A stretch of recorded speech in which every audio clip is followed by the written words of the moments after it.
Welcome to our next seminar. My name is Mark Blackmore, and I'm going to be talking to you about the principles of people management, more specifically about the 4 leadership styles. There are 2 different areas that we need to think about in terms of the style of a leader. First of all is the way that they govern their team. There are effectively 2 different ways that we can govern a team. One is through a democratic style. We very much empower our people to come up with their solutions.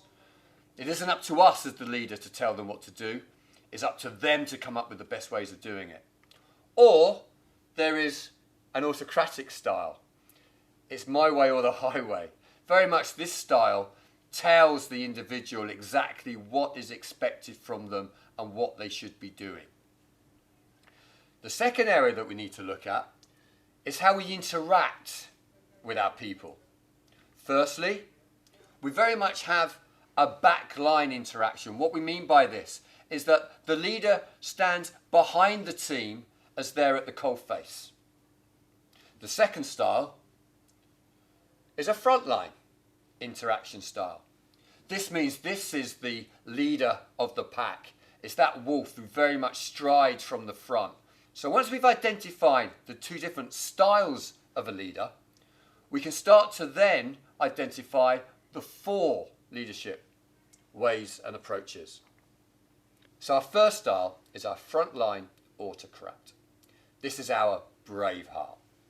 Our second style is our backline autocrat. This is what we call our Godfather. Third style we called Wild Goose. This is our frontline Democrat. And the last style is our backline Democrat we call the Empowerer. So let's take a look at each of these styles in more detail. So the frontline autocrat. This manager is a warrior. He's Braveheart. He leads from the front. He's rugged good looks and he has an ego to match. He's the best. He knows it, and to be perfectly honest, so do you. Guys want to be like him, while women want to be with him. He will fight until the end, until victory is gained, and he'll expect the same from you. Mind you, he wouldn't expect you to do anything he wouldn't do. In fact, he wouldn't want you to do anything he wouldn't do. His is the best way. So why would you do anything else? If you devotedly follow him, he'll repay your loyalty for defending you at all costs. Well, kind of. You see, unless you're able to do it his way, you are not welcome in his team. Strange, when you realise he's a maverick himself. He's a total rebel. He doesn't follow the rules, he makes them. He doesn't respect authority, he is the authority. This makes him, and by association his team, outsiders. They are wild cannons, difficult to control, impossible to manage. They get the job done outside of the law. This may sound exciting, but in the long term, they limit themselves because their way isn't necessarily the best way. Not that that matters if you're one of his followers, of course. You're happy just to be mentioned in the same breath.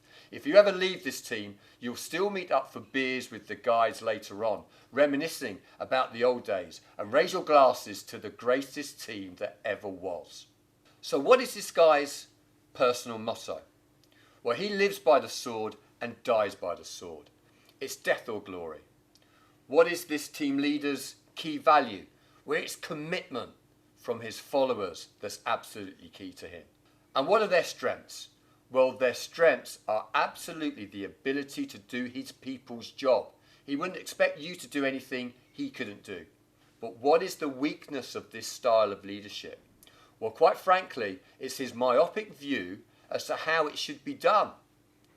His unwillingness to follow anything he doesn't agree with makes this an issue for many corporate organisations.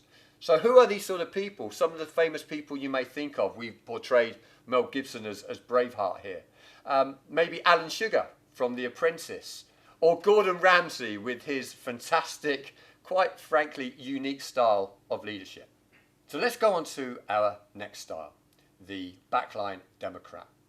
This manager sits behind the team. They don't work at the front line like some of the other managers do. They know that they don't have to be the best at doing their people's job. Indeed, their key role is to find people that can do it better than they can. Their world revolves around empowerment. They believe in harnessing the resources of others. Give them enough rope and they will build the fourth bridge for you. They will leave you alone and won't be constantly on your back, unlike some of the other managers you come across. They're always thinking of and talking about trust and loyalty. It's their code. If you show them trust, they will trust you. If you give them loyalty, they will be loyal to you. They believe that if you follow the code, the results will follow. If this team were a ship, it would be the Love Boat. It sounds great, doesn't it? Well, except it is, despite the fact that, despite what the Beatles said, love isn't all that you need. You also need strong leadership. You need someone who is still in touch with what is happening at the coalface, at the front line, and could put together strategies based on today's agenda.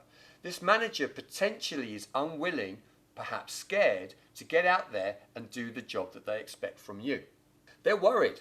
They could be a dinosaur, and potentially they know that, which is why they're almost happy, almost grateful if you come up with a strategy yourself. Sure, build it and they will come, but even builders need a plan. Strong leadership means taking on difficult situations and understanding that confrontation is healthy. So what are the personal mottos from this person? Well, it's trust and loyalty is everything. Their key value is all about empowerment. It's empowering their team to go away and build it. Their strengths. Well, their strengths are absolutely belief in their people. But what are their weaknesses? Well, their weaknesses is this fear about the front line, which could potentially mean that they're out of touch with the current marketplace. And by having trust with a team means that sometimes you could have a fear of confrontation. Some of the famous people, well, Richard Branson has this reputation of very much empowering people at Virgin. And certainly that has been a successful strategy. And for those who are football fans, Sven-Göran Eriksson very much had this personality trait. So let's move on to our third style. And this is what we call the Godfather. This is the Backline Autocrat. Now, you know where you stand with this leader. They clearly set direction, boundaries, and consequences. If you are successful, you will be rewarded. If you are unsuccessful, you will be punished. Enough said. This manager is almost a dictator. They lead by control and command. They don't have to do the jobs themselves. That's what you're there for. They have a very clear view on how things should be done.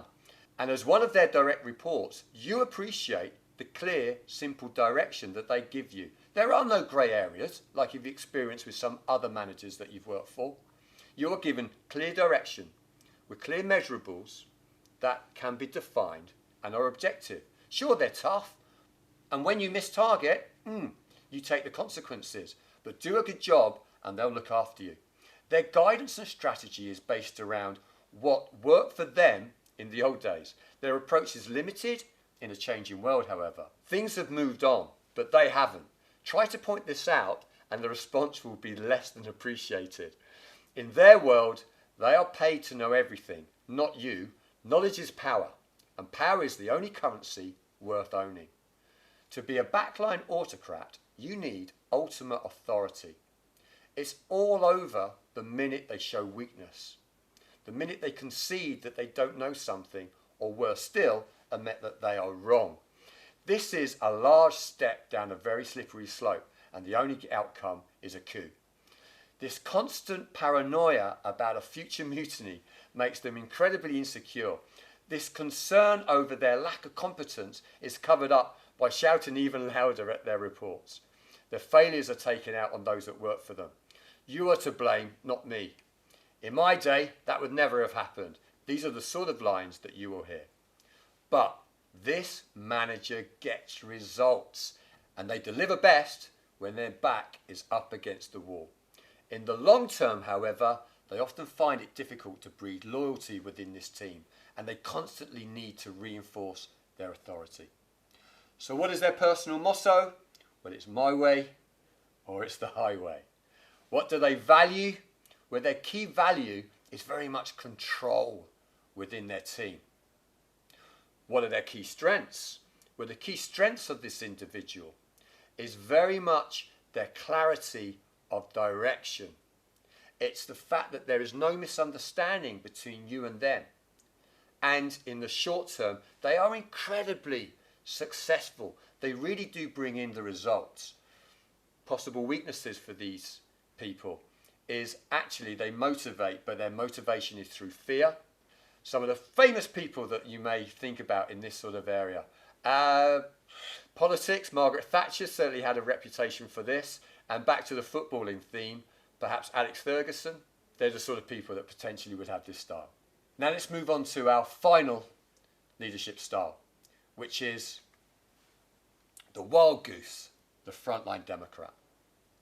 So, what sort of a leader is this? This leader is very active at the front line. They're quietly and competently leading by example. Their theory on management is that you shouldn't have to ask anyone to do anything that you wouldn't do yourself. But unlike the frontline autocrat, it's up to you whether you choose to do it your way or to do it their way. All they expect from you is that you look at yourself in the mirror and at the end of the day ask, did I give it my best shot? This passive style gives you an ideal opportunity to be mentored, whilst allowing you the freedom to proceed as you wish. Their dedication to the cause is unquestionable. They will be the first one in and the last one to leave. If there is an ugly job to do, they'll volunteer. They'll be the first one to put their hand up. They will happily carry the bag, and they're still, quite frankly, one of the best in the business at performing your role. This all works well when everything is going to target. You operate, therefore, in a highly motivated team where everyone, including the manager, is equal. In tough times, however, the manager gets frustrated that not everyone shares their high standards. They find it difficult to enforce set disciplines and tend to become insular and inward focused. Instead of driving activity and performance in the team, they just get their head down, work even harder at doing their job, quite frankly, at doing your job, hoping that this increased work rate will rub off on you. In fact, all that happens is that you become more ostracized and crave clearer direction and support. You still admire their work ethic and ability to do your job, but you come to the conclusion that maybe this isn't the role for you, as quite frankly, you're never going to be able to do it as well as they do. So what are the personal mottos of this leadership style? Don't ask anyone to do anything you wouldn't do yourself. What's their key value? Their key value is all based on personal standards. The strength of this leadership style is all about activity levels. It's all about autonomy. It's about their ability to still be able to perform their role at the highest possible standard. Their weaknesses, however, is their lack of discipline and implementation of standards, is their delegation skills. They don't delegate anything to their team. They just pick up the bag and run with it. Famous people that you may think of. Anita Roddick, very much she had a behind-the-line democratic style. In terms of our footballing theme, perhaps David Beckham, when he was captain of England, he would run more miles than any other player on that pitch. And lastly, I guess, Gandhi would very much be influenced by this. So, in summary, these are the 4 styles of leader. Which type do you think makes the best leader? Which style do you think you are? Well, actually, each style has its benefits, but equally there are pitfalls to avoid. The key is using each style appropriately depending on the situation. By using all 4 styles, the successful manager empowers their people, i.e. Democrat. They ensure there is clear direction and boundaries, i.e. the autocrat. They stay in touch with their people's role, the front line, whilst allowing them the freedom and autonomy to make their own decisions, i.e. the backline. So, we've hoped you've enjoyed this webcast, and now we're available to answer your questions over the next 5 minutes. Thank you for your time.